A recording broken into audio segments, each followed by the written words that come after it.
Good morning to all of you my students.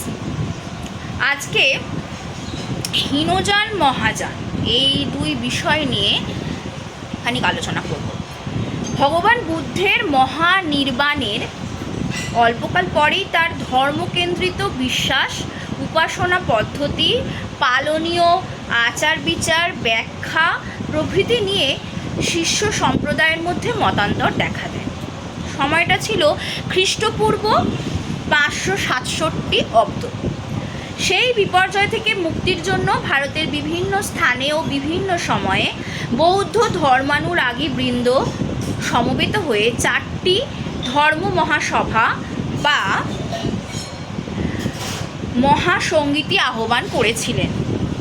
প্রথম সঙ্গীতি উদযাপিত হয়েছিল রাজগৃহে অর্থাৎ রাজগিরে, দ্বিতীয়টি প্রায় শতবর্ষ পরে বৈশালীতে, আর তৃতীয়টি হয়েছিল পাটলিপুত্রে, বর্তমান নাম হলো পাটনা, এবং চতুর্থ বা সর্বশেষ ধর্মসঙ্গীতটি কুষাণ সম্রাট কনিষ্কের রাজত্বকালে পুরুষপুরে, বর্তমানে নাম যেটা হলো পেশোয়ার, সেখানে হয়েছিল।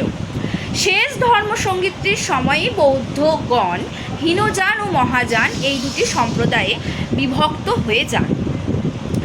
এবার প্রশ্ন হচ্ছে যে চতুর্থ বা সর্বশেষ যে ধর্মসঙ্গীতটি হয়েছিল সেটি সময়কাল কত? সেটি সময়কাল হলো খ্রিস্টপূর্ব 78 অব্দ।